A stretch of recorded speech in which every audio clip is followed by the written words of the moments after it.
મારું નામ રાહુલ. હું અમદાવાદમાં એક મોટી કંપનીમાં મેનેજર હતો. અંગ્રેજીમાં વાત કરતો, શહેરની જીવનશૈલીમાં રહેતો અને મને મારા સ્ટેટસ પર ખૂબ જ ગર્વ હતો. પણ મારી જિંદગીમાં એક એવી વાત હતી જે મને બધાથી છુપાવવી ગમતી હતી. મારા લગ્ન ગામની એક અભણ છોકરી ગૌરી સાથે થયા હતા.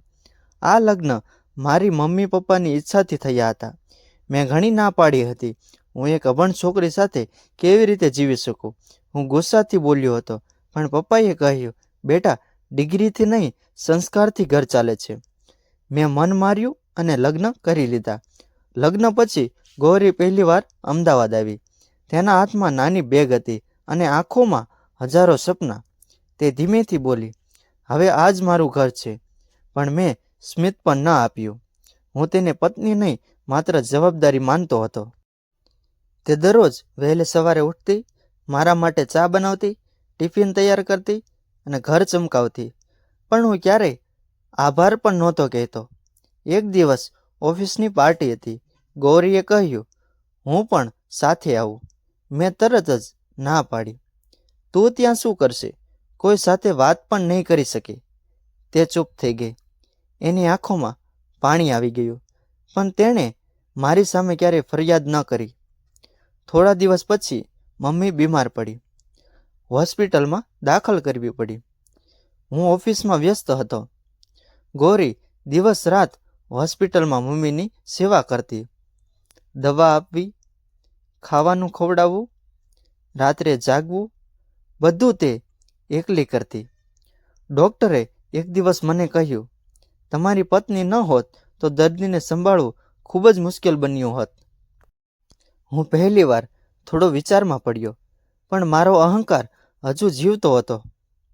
એક સાંજે હું ઓફિસમાંથી ઘરે આવ્યો. ઘરમાં લાઇટ બંધ હતી. ગૌરી મીણબત્તીના પ્રકાશમાં બેઠી હતી. તેના હાથમાં એક નોટબુક હતી. હું આશ્ચર્યથી પૂછ્યું, આ શું છે? તે શરમાઈને બોલી, હું લખતા શીખી રહી છું. શા માટે? તે હસીને બોલી, તમારી સાથે એક દિવસ અંગ્રેજીમાં નહીં તો ગુજરાતી તો સારી રીતે વાત કરી શકું. મારા પગ નીચેની જમીન સરકી ગઈ. જે છોકરીને હું અભણ કહીને અપમાન કરતો હતો, તે મારી માટે ભણવાનો પ્રયત્ન કરી રહી હતી. પણ મારી સમજ હજુ સંપૂર્ણ બદલાઈ નહોતી. એક દિવસ ઓફિસના મિત્રો ઘરે આવ્યા. ગૌરીએ ખૂબ પ્રેમથી બધાને જમાડ્યું. મિત્રો જતા રહ્યા પછી એક મિત્રનો ફોન આવ્યો. તે બોલ્યો, યાર, તારી પત્ની ભલે ઓછી ભણેલી હોય પણ દિલથી બહુ અમીર છે. આ શબ્દો મારા દિલમાં ગૂંજતા રહ્યા. આગળની વાર્તામાં એક એવી ઘટના બનશે જે રાહુલની આખી જિંદગી બદલી નાખશે અને તે ગૌરી પાસે માફી માંગવા મજબૂર થઈ જશે. ભાગ 2. ગામડાની અભણ પત્નીને હું સ્વીકારતો નહોતો, પરંતુ તેના એક પ્રેમે મારી જિંદગી બદલી નાખી. મિત્રના શબ્દો મારા મનમાં સતત ગૂંજતા રહ્યા. તારી પત્ની દિલથી બહુ અમીર છે, પણ મારા અંદરનો અહંકાર હજુ સંપૂર્ણ તૂટ્યો નહોતો. થોડા દિવસ પછી મને કંપની તરફથી દિલ્હી ટ્રેનિંગ માટે 15 દિવસ જવાનું થયું. હું ગૌરીને માત્ર એટલું જ કહીને નીકળી ગયો, મારી ચિંતા ન કરવી. ગૌરીએ માત્ર સ્મિત કહીને કહ્યું, સાચવીને જજો, સમયસર જમતા રહેજો. દિલ્હી પહોંચ્યા પછી હું મારા કામમાં વ્યસ્ત થઈ ગયો. 3 દિવસ પછી અચાનક મને ભારે તાવ આવ્યો. હોસ્પિટલમાં દાખલ કરવો પડ્યો. મારી સાથે કોઈ નહોતું. ઓફિસના મિત્રો થોડો સમય આવ્યા અને ચાલ્યા ગયા. હું હોસ્પિટલના બેડ પર એકલો પડ્યો હતો. એ સમયે દરવાજો ધીમેથી ખુલ્યો. સામે ગૌરી ઊભી હતી. તેના હાથમાં નાનો થેલો હતો. મારી આંખો પહોળી થઈ ગઈ. તું અહીં કેવી રીતે? તે હળવેથી બોલી, તમારા મિત્રનો ફોન આવ્યો હતો. તમે બીમાર છો એવું સાંભળ્યું, એટલે તરત આવી ગઈ. પણ તું એકલી? હા, ગામની છોકરી છું એટલે રસ્તા શોધતા આવડે છે. તેના ચહેરા પર થાક હતો, પણ આંખોમાં માત્ર પ્રેમ હતો. આગળના 4 દિવસ તેણે મારી એવી સેવા કરી કે હું શબ્દો વિના થઈ ગયો. સમયસર દવા, ગરમ ખીચડી, રાત્રે જગીને કપાળ પર પાણી પટ્ટી. ડૉક્ટરે પણ કહ્યું, આવી પત્ની નસીબદારને જ મળે. મારી આંખો ભીની થઈ ગઈ. હું ધીમે ધીમે સાજો થયો. ઘરે પરત આવ્યા પછી પહેલીવાર મેં ગૌરીને કહ્યું, આભાર. તે હસીને બોલી, પતિનો આભાર નહીં માનતા. એક દિવસ હું કબાટમાં કંઈક શોધતો હતો.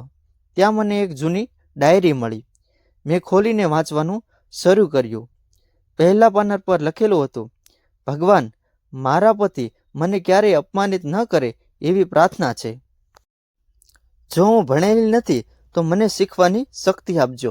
હું તેમને ખુશ રાખવા માગું છું. બીજા પાના પર લખ્યું હતું, આજે તેમની મારી સાથે વાત નહોતી કરી, છતાં હું કાલે ફરી સ્મિત આપીશ. ત્રીજા પાના પર, મને તેમની પત્ની કહેવડાવવાનો ગર્વ છે, ભલે તેઓ મને પોતાની પત્ની માનતા ન હોય. મારા હાથ કંપવા લાગ્યા.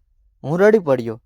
જે છોકરીને હું રોજ દુઃખ આપતો હતો તે દરરોજ મારા સુખ માટે ભગવાનને પ્રાર્થના કરતી હતી. હું દોડતો રસોડામાં ગયો. ગૌરી રોટલી બનાવી રહી હતી. મેં પહેલીવાર તેના હાથ પકડી લીધા. તે આશ્ચર્યથી મને જોવા લાગી.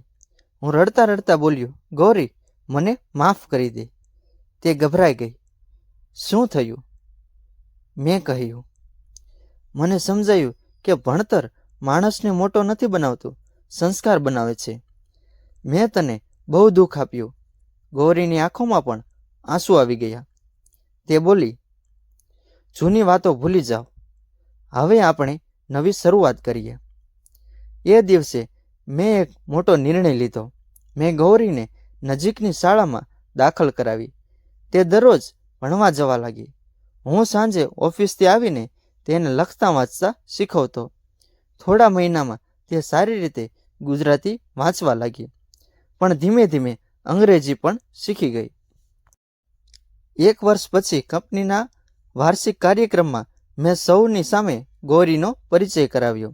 હું ગર્વથી બોલ્યો, આ મારી પત્ની ગૌરી છે, મારી જિંદગીની સૌથી મોટી શિક્ષિકા. આખો હોલ તાળીઓથી ગુંજી ઉઠ્યો. ગૌરીની આંખોમાં ખુશીના આંસુ હતા. ઘરે પાછા ફર્યા પછી મેં કહ્યું, ગૌરી, આજે મને સમજાયું કે સાચો પ્રેમ રૂપ પૈસા કે ભણતરથી નથી મળતો, પરંતુ નિસ્વાર્થ લાગણીથી મળે છે. તે હસીને બોલી, મને તો શરૂઆતથી જ ખબર હતી. એક દિવસ તમે જરૂર સમજી જશો. વાર્તાનો બોધ, ક્યારેય કોઈ વ્યક્તિને તેના ભણતર, કપડાં કે ગામડાના આધારે ન આંકો. સાચી કિંમત તેના સંસ્કાર, પ્રેમ અને ત્યાગમાં હોય છે. જે જીવનસાથી મુશ્કેલીમાં તમારી સાથે ઊભો રહે તે દુનિયાની સૌથી મોટી સંપત્તિ છે.